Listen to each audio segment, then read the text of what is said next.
करवाते हैं उनका हाल बहुत ही बुरा होगा। जादू कई किस्म के होते हैं। जो सबसे ज़्यादा ताकतवर जादू होता है वो भानुमती का जादू कहा जाता है। एक काली माता का भी जादू कहा जाता है। जादू बहरहाल बहुत तरीके के होते हैं, लेकिन जो भानुमती का जादू है वो 70 पुतलियों का होता है। आपने देखा होगा पुतली होती हैं, पुतले के नुमा बनी हुई होती हैं, उसमें वो लोग सुई चुभोते हैं, उसके ऊपर नींबू काटते हैं, जो भी करते हैं वो अपना बहुत गलत काम करते हैं और वो बहुत ही गंदा जादू होता है, क्योंकि सिपली आमिल होते हैं उसके। और वो उसको कहते हैं जो लोग जितनी ज़्यादा गंदगी करते हैं, जितनी ज़्यादा गंदगी खाते हैं, उतना ही ज़्यादा उनका जादू मजबूत होता है। बहरहाल तो उस जादू में 70 पुतली होती हैं।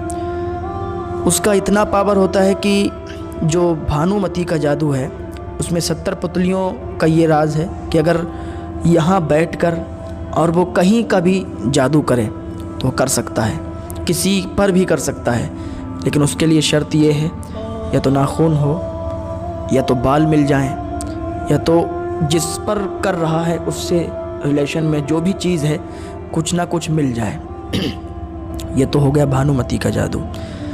लेकिन जो काली माता का जादू कहा जाता है उसमें 30 पुतलियाँ होती हैं। वो यहाँ बैठकर इंसान उतनी दूर तक कर सकता है जितनी दूर बीच में नदी नाला ना पड़ जाए।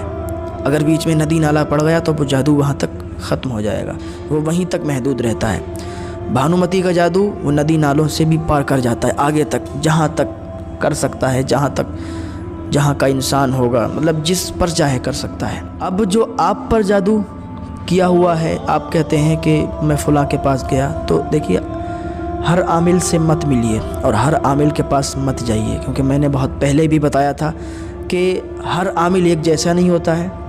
बहुत से आमिल लूटने के लिए बैठे हैं जो लोगों को लूटते हैं। बहुत से आमिल ऐसे होते हैं जो बाकी काम करके देते हैं और उनसे पैसा भी नहीं लेते हैं ज़्यादा, समझ रहे हैं, जिनका जितना उनका काम होता है उतना ही पैसा लेते हैं। अगर आपके ऊपर जादू है, आपके कारोबार बंद हैं, ठप हैं, आपको ऐसा लगता है कि कोई बंदिश है, तो किसी आमिल के पास मत जाओ।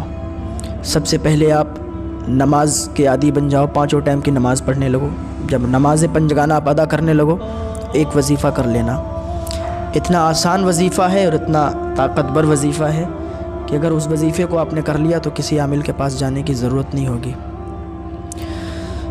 इशा की नमाज के बाद 21 मरतबा कुल अऊज़ु बिरब्बिन नास, यानी ये कुल शरीफ आपको पढ़ना है 21 मरतबा, अव्वल और आखिर 7-7 मरतबा दरूद शरीफ पढ़ के।